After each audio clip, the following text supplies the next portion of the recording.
Good afternoon and welcome to the Franklin Town Hall. It is the 22nd of June 2023, and Ray and I are so pleased to sit down with Hugh Gates today to talk about the origin of the Franklin Homestead.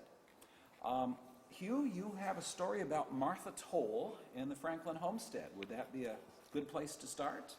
Well, no, I think I always like to start with the story of an old gentleman that lived in Franklin all his life.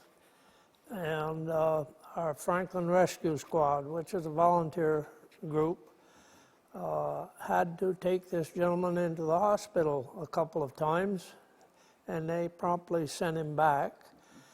And they advised us that his problems were psychological, I guess is the word, but he was living alone in his big house and just felt he needed something.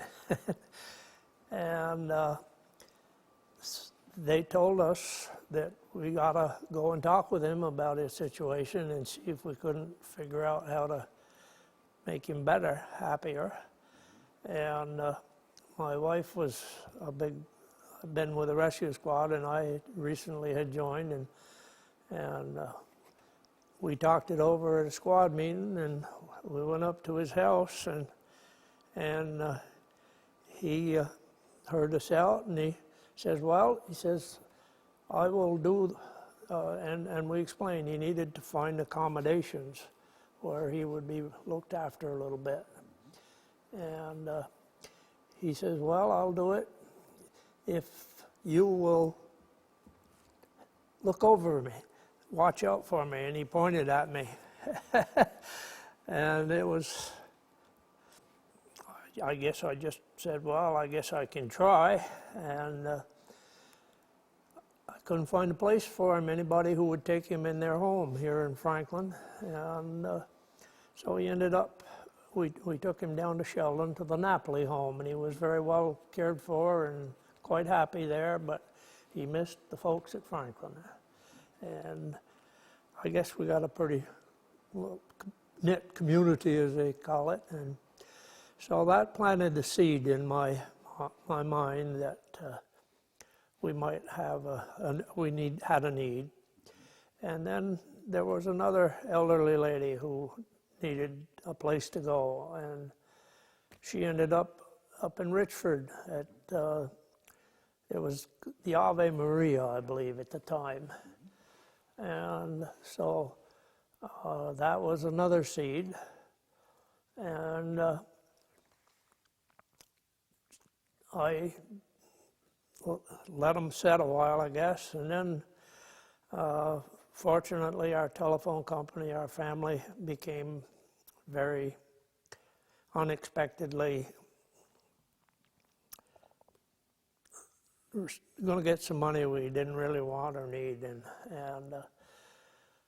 so I talked with my children and explained to them what was in my head, and they and my wife, and they agreed that if this financial windfall could properly be used, that we'd try to put it towards a project for an elderly housing in our town to replace or to serve old folks. And so I went to 2 or 3 meetings, and the one that's memorable to me was going to the Grange. The Franklin Grange is very active. They used to have very large turnouts, and there was our old town clerk, Martha Toll, was there, and she didn't have her hearing aids in. And so after I made the presentation of what we were hoping and thinking we might be able to do, she called me up in the office and had me explain it over the phone, what she could hear, and she says, well, I'm ready to move in. And so the pieces, slow but sure, fell into place, I guess. But she was a historian, and I hope somebody's got her on tape like we are. it should be, well, she wrote it down in a book. She did a good job with that history book. And I still haven't read the whole thing, but I learned things from it whenever I get a chance to look in there. She and I had a few conversations during the production of that book. Yeah, and we just lost Nancy Magnet, who helped her so much in editing that book. It's a wonderful book for our town. Yeah. So we were fortunate, and like I said, getting a little bit of seed money, and went down to Montpelier. I would say around in the early 90s, 1990, and went to the Vermont Housing and Conservation Board and asked them for some advice. And their advice was, you go up to Burlington and there's a lady named Sarah Carpenter who was very instrumental in building the huge elderly housing project there in Burlington in the early 90s. I'm not exactly sure, but it was up and running and very popular. That's Cathedral Square. And so I was lucky. The same day I had to go to Montpelier, I got up there, and Sarah was available and called me into her office, and I explained to her what I'm explaining here, that we got these old folks need a place to stay in town. And she says, that sounds like Franklin. I says, what do you know about Franklin? Turns out Sarah and her husband had a cottage on Lake Carmi, so they knew Franklin. And that lady is a professional and really knows housing, and has been a godsend to us, as have been many others. Yeah. How do you go from idea to breaking ground? You talk to Sarah, you have some conversations locally. How did this come together to be a community effort, Hugh? Well, I guess maybe that's a tough question for me to organize my thoughts on right now, but... You brought a lot of people on board. Oh, yeah. How'd you do that? Well, I guess we formed the organization for Franklin Homestead, I believe, in 1990. And we had local people, all local people on the board of directors. And we invited different speakers to come, and one that's memorable would be the lady who had Ave Maria. Claire Doe. Yeah. And she came and gave us a very fine presentation on what we should look for and what we should do, and she gave us good advice. Another one that I went to for advice was A.B. Brown, who just made the news recently. And A.B. says, what kind of elderly housing you going to build? And I says, well, what kinds are there? And he says, well, there's independent living and there's assisted living. And I said, well, what's the difference? A.B. said, one's a piece of cake and the other one's a pain in the butt. Good old A.B., and he was right. But we've had lots of good advice, but mostly we've had very good cooperation within our community.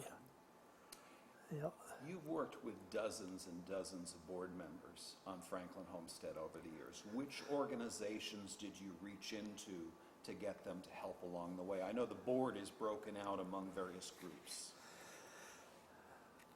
Say that question again? So when you structured the board, you had folks from the telephone company, you had all sorts of different groups.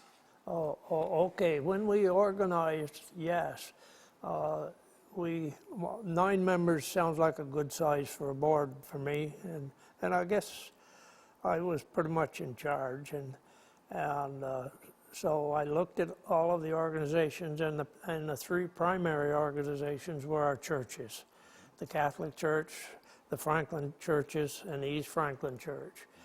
So each of them, in our bylaws, we set it up that each of them would have a director, and they would elect their own directors. And then the Campers Association is a very big part of our town. In hindsight, well, I won't go there, but there's lots of campers.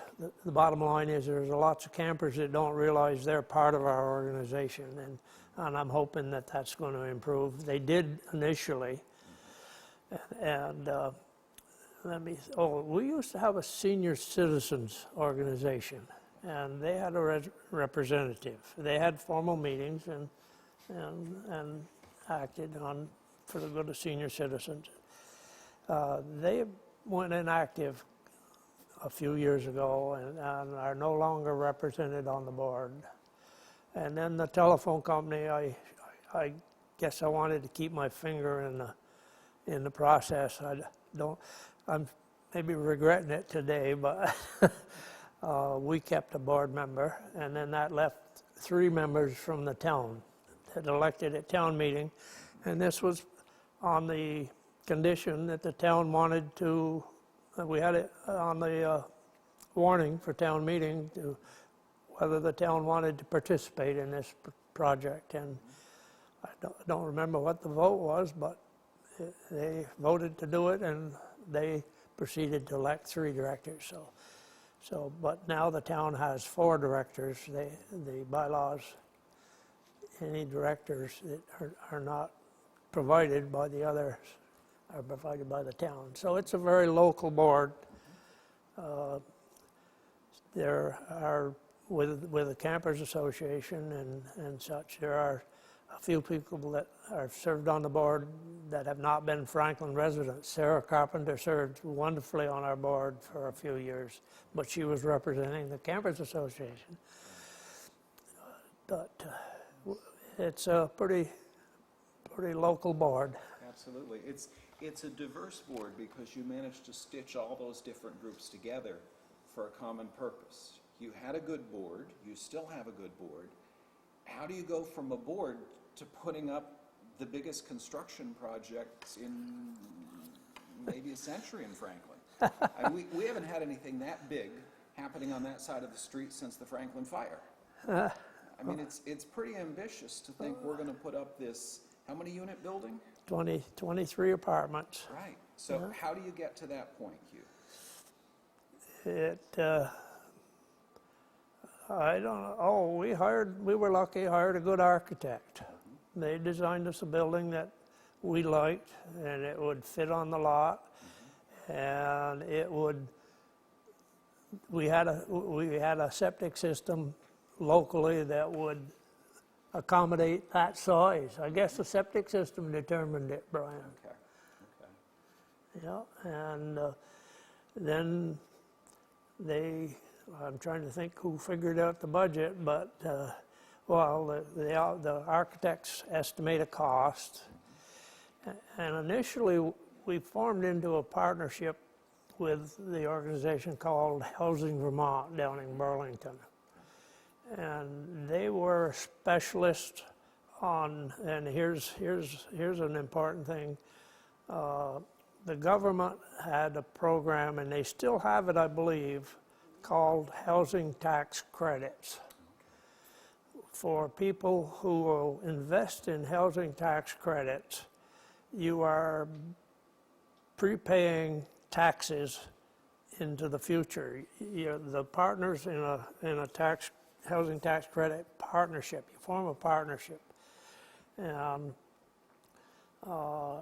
Housing Vermont was the experts on this thing, and I'm glad you asked that question, because they traditionally have always found banks to be their partners in their projects, and the banks use these tax credits for tax purposes, but they also serve their community service requirements that banks apparently have.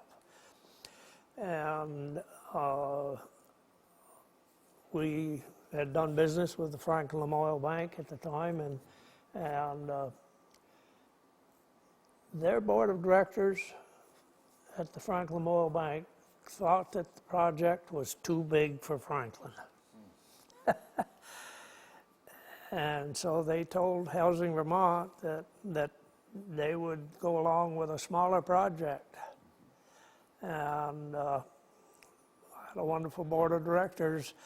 We had our hearts set on what we had laid out plans for. And so I asked a stupid question of Housing Vermont. I says, tell me more about these tax credits. And it turns out that banks aren't the only people that buy tax credits. There are other organizations and such. And my question was, can individuals buy these tax credits? And lo and behold, stupid as I am, the answer was yes, individuals can buy them. And for the next, well, I forgot how long it took me, but it took me a better part of a half a year or more to visit anybody I knew that had any money and paid taxes to consider being a partner. And we ended up with 20 or 21 individuals or families or couples or private citizens as partners for building that homestead. And How did people react when you started having those conversations of asking local folks to invest in that building? well, lots of them didn't know I was doing it, because if I didn't think they had any money, I didn't go see them. But Knock on the door for nothing, huh? and there had some very wonderful reactions. I had a couple of brothers that I made the presentation to, and they said, well, they really didn't think it fit into their needs for tax credits and stuff, but they wrote us out a four-digit check as a contribution, and we, oh gee whiskers, we've had some very generous folks make contributions to help us do it. What was it like, Hugh, to see that idea growing by leaps and bounds and to see that community support building? I was feeling good, and I have a recollection of the different meetings that I went to, and I had one individual that looked at me and he pointed at, and he says, I want you to tell me what's in it for you. And I said, well, we're buying and we're going to have some tax credits, but I says, mostly I'm going to feel good right there. And I do. Yeah. The impact of this project is profound. Your vacancy rate is almost zero in that building. That building has been pretty well fully occupied. The only time it wasn't fully occupied was during the COVID restrictions. But knock on wood, we've been on budget. We didn't charge enough rent, but we didn't know it then. We know it now. Is there a long waiting list, Hugh? There's always been a waiting list, 3 years, 6 months, a year? It could be longer than that. Oh yeah. Longer than 2 or 3 years? You'd have to ask the manager, but the Franklin folks, anybody who has Franklin connections has priority. And if they have an urgent housing need, if their house burned down or something like that, they have a priority. And we have a policy. Graduate from Franklin High School, have a cottage on the lake, have A grandfather here? well, yeah, could be. We'll consider it. I know Brian's mother was on the board, and one of her committees had to do with this priority list and deciding who got priority. Well, And- they should be Franklin residents. And it's interesting, I've got a nephew now that needed housing and put his name on the list, and he's on the waiting list. We found other accommodations for him, but I don't know the answers on how long the waiting list is, but it's been okay. Or it's been good for us, for the homestead. The carriage house, they're older when they move into the carriage house. That's a different story. We're talking about the homestead. I'm sorry. That's okay. That's okay. We'll get to carriage house. Hugh, a lot of us have renovated houses and we built houses. But I don't think any of us in the room, except for you, have put up 23 apartments. What's a construction project of that scale like? Well, we were again very fortunate. There was a fellow who was living at the lake who was a contractor, and he was interested in what we were trying to do, and he was a partner. He bought a tax credit a unit of partnership, and he had been in the construction business for I don't know how long, but he was the low bidder, and we went out to bid, and he got the job, and it was, I believe, in 1992. He started construction in the early spring of 92, I believe. And we hadn't lined up the banks and Housing Vermont and the whole financial picture. But we had the seed money and the contributions and stuff, and we put in the foundation, dug it out, and put up the shell of the building, and had to close it up for the winter because we didn't have enough money to finish it. And there again, Sarah Carpenter introduced us to a fellow. His name was Paul Detman, and he was very, very knowledgeable, and the Vermont Housing Conservation Board, I believe, was the big helpers to finish up the picture of finances between them. And so come spring of 93, KJ Construction went full bore and finished up the building in time for Halloween move-in. What are your memories of those first residents moving in? These were people who were leaving large old houses, and they were moving into a modern building where the heat was in the floor and the walls were square. Yeah. Most of them were Franklin folks. Interesting, the very first lady who moved in came from East Highgate, but she had some Franklin connection. I can't remember what it was. In addition to Franklin, the communities of Highgate and Berkshire and Sheldon had written, the select board had supported us in our approach to the Vermont Housing and Conservation Board. So they have a second priority for residents, but at that time, but she was in there all alone the first night, and we got lots of memories.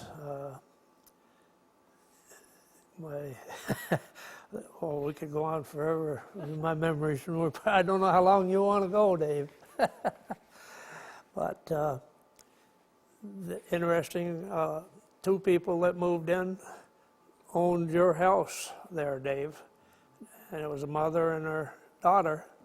And they lived there many years and were very happy. They had rooms across the hall from each other, so they could still keep an eye on each other and be independent.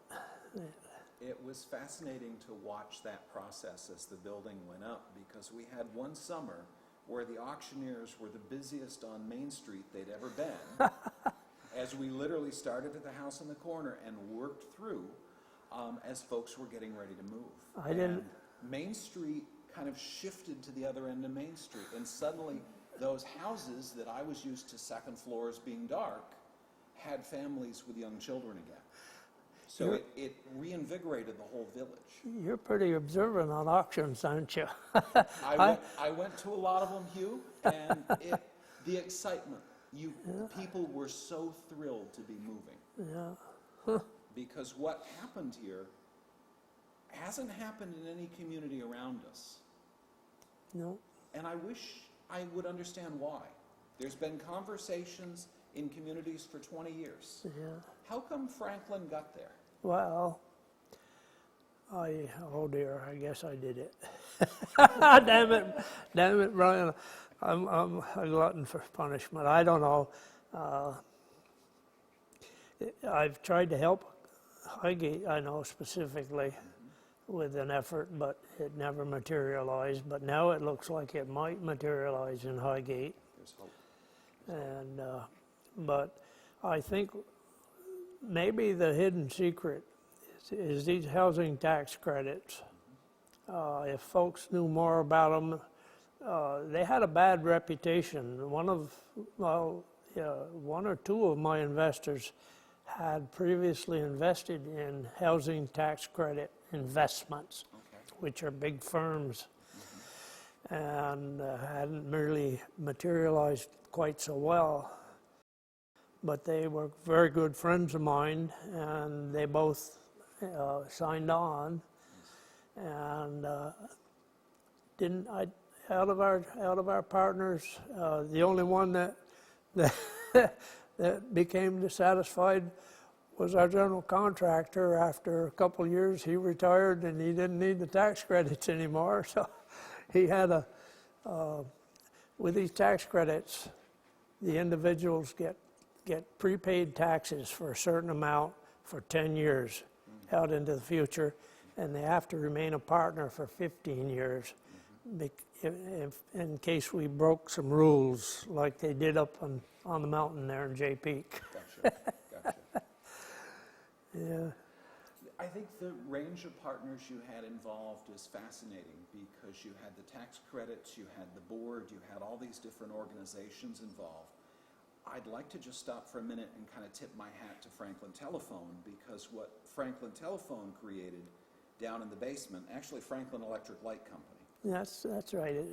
The Felco room was a really pleasant surprise, and could you talk about how that developed?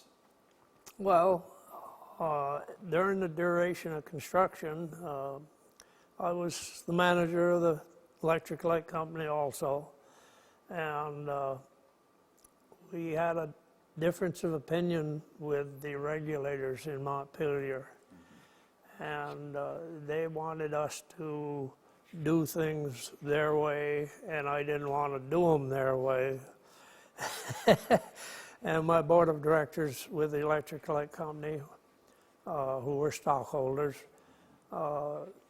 supported me, and we agreed to sell the electric light company. And we put it out, offered to the surrounding, any electric company adjoining or such,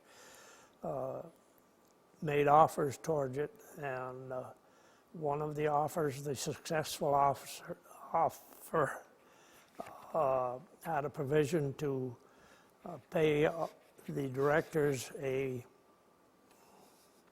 behind the scenes maybe consulting fee for a few years.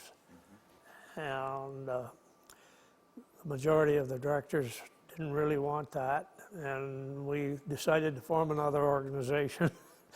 I'm a fool for forming organizations, I guess, because we formed the Felco Foundation, and its purpose was to support capital, and I think it was intended to support capital projects in the community of Franklin for the good of Franklin. And one of the first needs that was available was, in our tight mini situation with building the homestead, we did not have the money to finish that basement and make the community room and the meeting room down there that we wanted. And so the Felco Foundation contributed a fair chunk of money. I can't remember exactly how much, but it was enough to finish off that community room in the basement. And there's a little story goes with that. The engineers and the architects didn't want a basement in our building, and we couldn't figure out, it just didn't make sense. Up in this country, we need a basement. And so we've utilized 1/3 of the homestead does not have a basement under it. But the Felco Foundation has supported a number of projects in our community over the years, and we've expanded a little bit. We now offer a scholarship to a Franklin student that's graduating. Thank you. No, thank you. The sheer number of birthday parties, holiday gatherings, fundraising activities that happen in that space is pretty marvelous. And it's something I marvel at. Franklin has again pushed the odds. I mean, here's a little town where if you don't plan the Memorial Day parade right, the front and the back meet. And you've got this beautiful building where folks who've spent their lives here can retire here. And my aunt's one of the recent move-ins up there, but we don't have to get that specific. No, I'm very happy. There's and interesting, two of our original board members now reside at the homestead. Nice.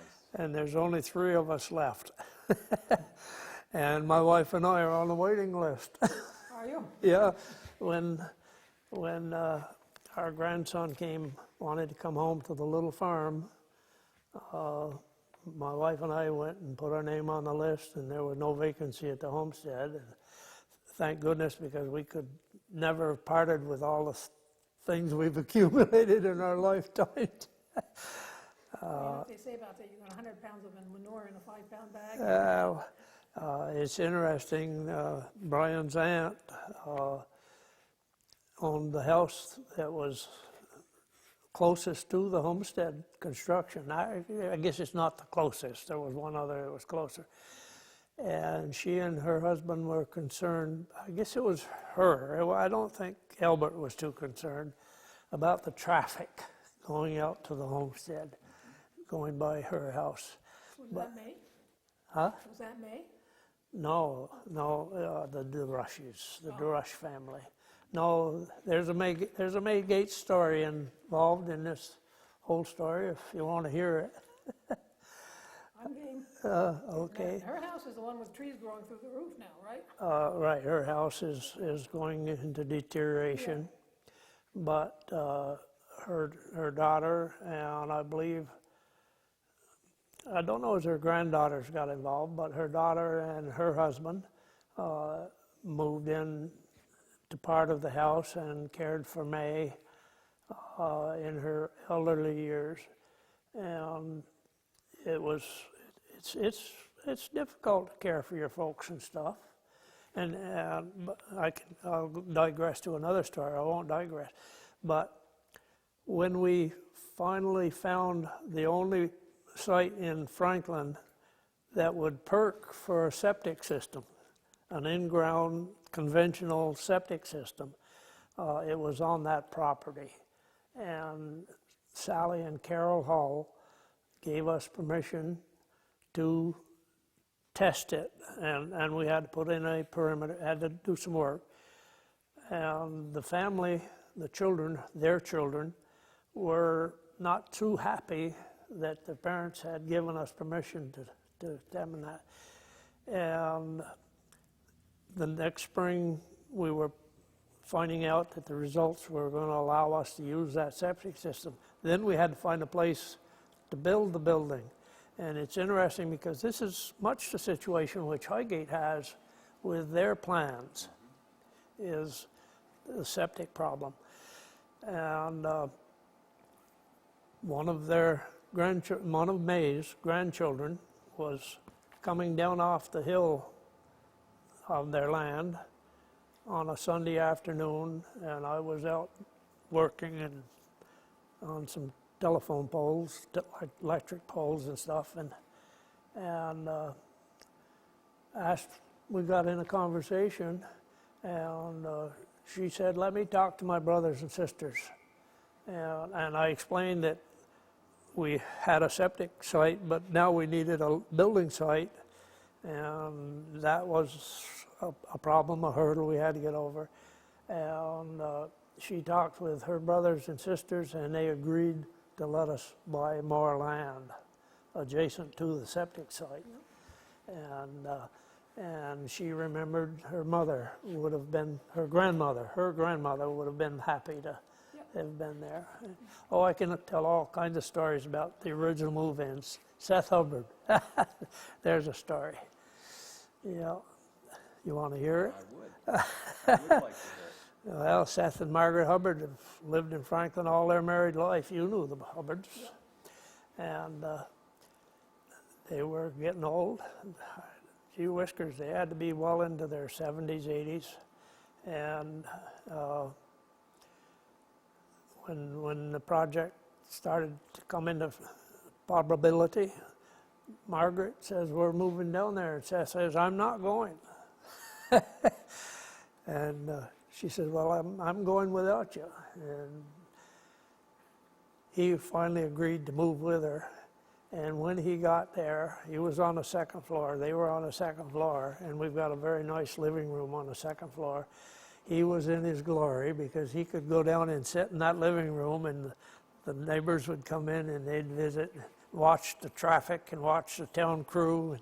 And Seth was very, very happy there to his end. Yeah. He referred to walking that hallway as going to Franklin because you could sit on the second floor and you had a view of the downtown and you had a gathering space. And having those living rooms, having those Felco rooms, was that a standard part of design, or is that something that you folks were thinking ahead and saying, we really want these residents to have social opportunities? Oh, we the board never designed it. It was our architects.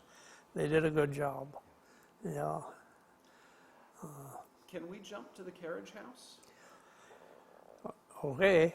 You and your board, and I think of the sheer number of folks that worked with you over the years, you had the project up and running, and you went back for another dose in a different way. Now you were looking at that next level of care. What was that project like? Well, the genesis of that project was one of our residents. Okay, I got to back up another step, I guess. My mother-in-law, her picture's on there. She says, when we were talking about building the homestead, she says, you know, old folks would like one good meal a day. If you had a good noon meal, it would be just what we need. And so I guess we must have changed the plans to accommodate that expression, because we built a very nice kitchen, a wonderful kitchen, and a very nice dining room into the project. And I guess they weren't in the original plans. But as she said, most of the residents would sign up and come to the noon meal. And this day, one of the ladies didn't come to meet the noon meal. And so they went and found her on the floor. And she was my brother's mother-in-law. And she told her daughter and my brother that she guessed that she could no longer live independently, that she needed more assistance.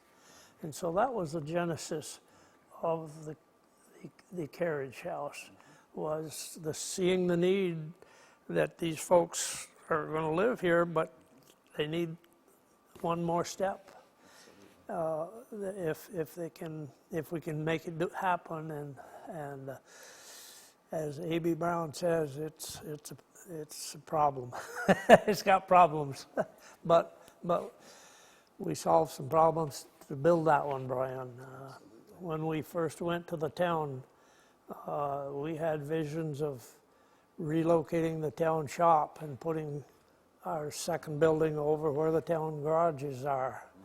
And it went over like a lead balloon at the public meeting, and so we said, I guess we can't do it. And miracles happened. Our manager at the time, and our original manager was a lady named Vanessa Madden from Sheldon. And she says, why can't you build it right there beyond the parking lot? And I said, well, it's ledge in there, and the fellow that owns it, I don't know if he would want to sell it, and it just didn't seem like it's possible. But then the more I thought about it,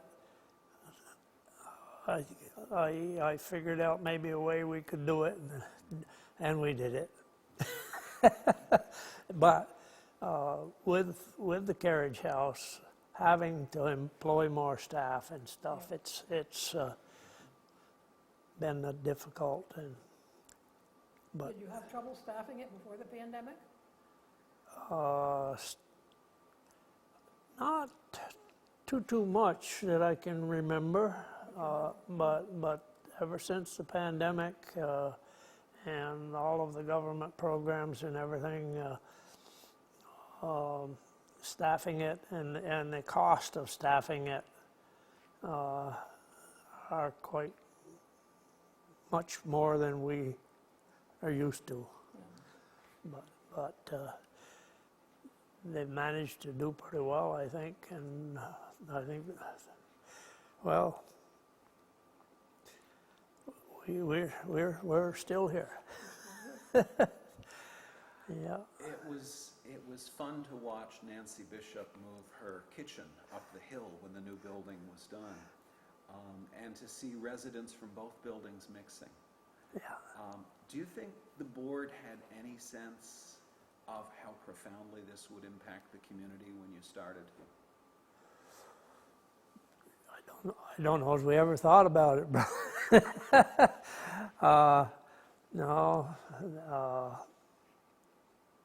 No, we thought it was okay, a good thing, and still do. Mm-hmm. Yeah. So. The building is coming up on its 30th anniversary now, Hugh. Has the mission changed, or is the mission stable, and maybe there's some other projects to work on? Well, we've got dreams, I guess. We still got dreams. When the Hull estate was settled, our board of directors had first option on the adjacent land. Mm-hmm. And we did exercise that option and bought some more land. Mm-hmm. And we had dreams of doing something with that land. Mm-hmm. But I guess I'm losing my vim and vigor. I don't know what, or my leadership ability. I don't know what it is, but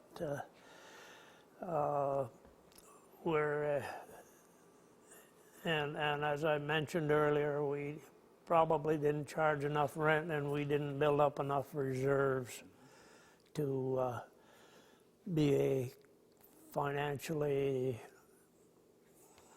viable entity the way we could and should be. But we're just a bunch of amateurs, I think. Well, I had a conversation with someone over at the lake the other day talking about how much they love the community and looking around and saying, well, you know, just remember all of this was built by amateurs, but it was built. Yeah. And you've had a few generations of residents over there now. And that's a pretty powerful piece when I think of how many Franklin folks have benefited. And there were some folks, I know you tried to get Wilfred to move in, and that didn't quite work, but you got my grandmother on the other side, and she was tickled pink to come in and not have a lawn to worry about, a roof to worry about, a driveway to shovel. Oh, she was wonderful. Yeah. And she had, thank you, and she had Nancy's chicken and biscuits. So life was good. Yeah. Life was good. And, Yeah, that's right, Brian. Your grandmother was there. Yeah. and I'm hoping that what's happened in Franklin and the generations of leadership that made it happen will spread a little more. Yep. With any luck in Highgate, we'll see. They're on the verge of something. Yep. What have I missed, Hugh? Oh, I think we've covered lots of bases. I'm sorry I'm getting so darned old. I can't do everything I'd like to do, but optimistic. Well, I appreciate the optimism. And just to wrap up, I would love to know what Cynthia's reaction was when you shared this dream with her. You folks have been married a long time. What was her view when you said, hey, here's what I'm thinking? I'm afraid you're going to have to ask her. If I know, I can't remember. All right, well, maybe that'll be a follow-up conversation. Hugh, this has been a pleasure. Thank you for sitting down and sharing some memories with us today. Thank you. I've got a few more. Excellent. Well, thanks again. Yeah.